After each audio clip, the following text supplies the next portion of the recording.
حابة طيبي برجر وحايرة في أي وصفة تستعملي؟ أجي نوريلك ألذ برجر تخدميه لأهلك وضيافك. تابعي معايا الفيديو للآخر وراح نمد لك كل التفاصيل والأسرار. والآن نرجع للإنترو. هاي كوينز ومرحبا بكم في فيديو جديد. فيديو اليوم هو برجر على طريقتي ويجي شهي وبنين بنين لدرجة ما تتوصفش. حابة تعرفي الوصفة؟ أيا نشوفها مع بعض ونبدأ على بركة الله بالعجينة لأنها لازم تتخمر. عندنا 200 جرام من الفرينة وملعقة صغيرة من خميرة الخبز وملعقة صغيرة من السكر ونصف ملعقة صغيرة من الملح، 120 ملي حليب.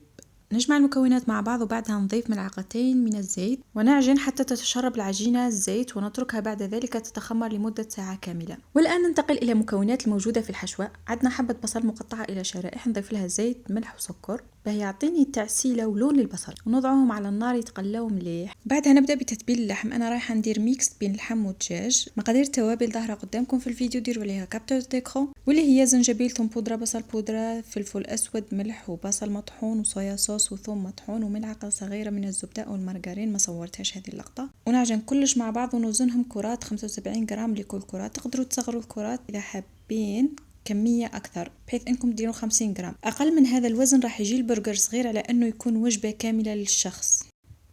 والآن ننتقل للدجاج والتوابل. مثل توابل اللحم، الاختلاف الوحيد هو أنني أضفت القليل من الخبز المطحون لأن الدجاج يجي قوامه طري على اللحم. نمزج كل المكونات مع بعض ونوزنهم كرات 75 جرام لكل واحدة. وبعدها أنا شكلت شرائح دائرية ووضعتهم على ورق الألمنيوم. يمكنكم استعمال ورق الزبدة ونطهوهم على مقلاة على كلا الجانبين على نار قوية، ما يدوش وقت في الطياب، في ساعة يطيبون وضعهم على جنب يبردوا. وبعد ما وجد كلش عدنا والعجينة تخمرت نجول مرحلة التركيب، وهي المرحلة المهمة هنا، ركزوا مليح. نقطع العجينة إلى كرات، كل كرة توزن 85 جرام. جاتني 4 كرات، تقدروا تضعفوا الكمية إذا كان عدد العائلة أكبر.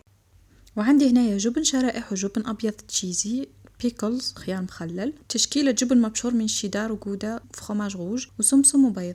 والآن بما أنكم وصلتوا لهذه المرحلة تفكروا أنكم ديروا اشتراك في عالم تاعنا المصغر، وإذا عجبتكم الوصفة اكتبوا لي تعليق حلو كما نتوما هاك، وديروا جام وانشروا الفيديو في المملكة تاعكم والقرى المجاورة، وفرجة ممتعة.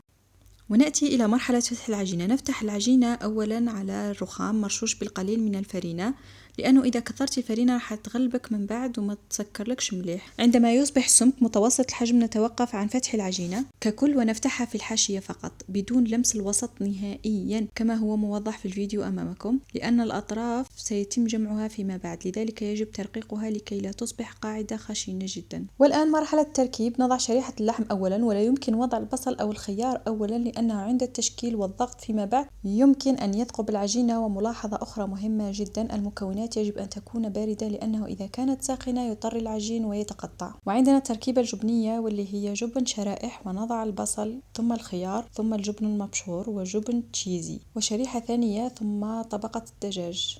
والآن مرحلة الغلق. بفرشاة نضع البيض على الحاشية كاملة وكمية قليلة لأنه إذا أكثرتي راح تعبك وانتي تغلقي فيها. والآن نرفع الجوانب بالواحد ونضعهم فوق بعضهم البعض. وأهم حاجة تركزي عليها هنايا هي الضغط على الطرف شريحة الدجاج للأسفل ووضع العجينة فوقها. راح تبان لكم هذه المرحلة أكثر في الحبة الثانية اللي درتها باه نوضح هذه اللحظة أكثر. وبعد ما نغلقوا كامل العجينة نضغط عليها برفق حتى تتماسك كل الأجزاء مع بعضها وتصبح سمكها أرق قليلا على الدقيقة الأولى التي تراكمت فيها كل الأجزاء مع بعض. وبعدها نقلبها وتلقاو شكلها جيد وبدون ثقوب، وهذا راجع لأن خلينا الوسط سميك على الأطراف وندهنوها بالبيض ونرش عليها كمية جيدة من السمسم، ونرش سطح العمل اللي نوضع فيه البرجر بكمية جيدة من الفرينة ونتركها ترتاح وتخمر لمدة 10 دقائق باه تتماسك القاعدة مع بعض ولا تنفتح عند القلي. وفي نفس الوقت راني نكمل في الكمية اللي عندي. كي نعودو نطيبو نبدأ بأول واحدة خدمتها لأنها تعود ارتاحت بما فيه الكفاية، وهنا راني نعاود نوريلكم في واحدة ثانية باه تفهموا أكثر. وأما بالنسبة للحشوات أنا عطيتكم مزيج بين اللحم والدجاج، كاين شحال من طريقة موالفة نستعملها واللي هما كالتالي تشوفوهم في الشاشة مكتوبين.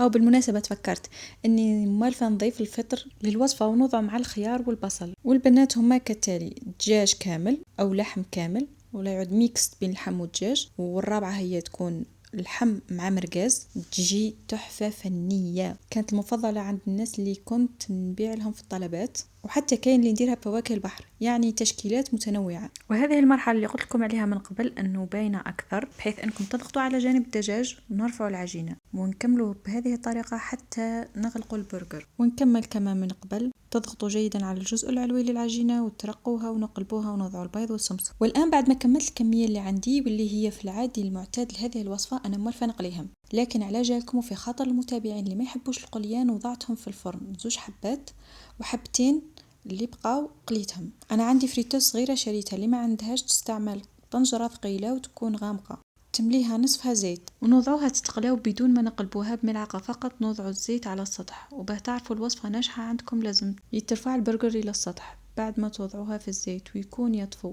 وبعد ما تطيب نوضعوها على جنب نطيبوا الحبة الثانية. بالمناسبة دائما نطيبوا تعطي لون ذهبي من الفوق قبل القاعدة، لذلك لازم دائما نشوفوا الجزء السفلي قبل ما ننزعوها من الزيت، وإذا كان لازم يطيب أكثر نرجعه يطيب بدون ما نوضع الزيت على الجزء العلوي لأنه جاهز. وبعدها حطيت البطاطا تتقلى، وهذا كان الشكل البرجر متاعي بعد ما طاب. الأولين هما اللي في الفرن والثانيين هما اللي قليتهم. والعجينة هذه ما ترفتش الزيت نهائيا وتجيني مقرمشة وهايلة ومليانة جبن. أنا الوصفة في الواقع شفتها عندي سنين في مطعم مصري على الانترنت ومبين الصورة فقط. أنا اجتهدت وأخرجت كل معرفتي باش نقدمكم الوصفة بهذه الطريقة مقرمشة وهشة ولذيذة بلا ما تلفت الزيت. أكثر وصفة مثالية وصلت لها وبقيت معتمدتها لسنوات الحمد لله. وهذا شكلها بعد ما تفتحت. شوفوا لي على هذاك المنظر، الطبقات والجبن اللي يسيح، ناقصتها غير انها تكون فيها شويه موتزاريلا. والبنه ما نحكي لكمش عليها غرام. راني فتحت لكم لي 2 برجر باش تشوفوا النتيجه من الداخل، المقلي واللي في الفرن، لكن المقلي بنتها احلى واحلى واحلى. كما هاك وصلنا للختام، وهذه كانت وصفه اليوم، برجر فاخر من الاخر. ان شاء الله تكون عجبتكم واستمتعتوا بالمشاهدة كما نستمتعت وانا نحضركم في الفيديو، ودمتم في رفاهية وسعادة. نتلاقاو في وصفة جديدة من يومياتي، وبسلامة.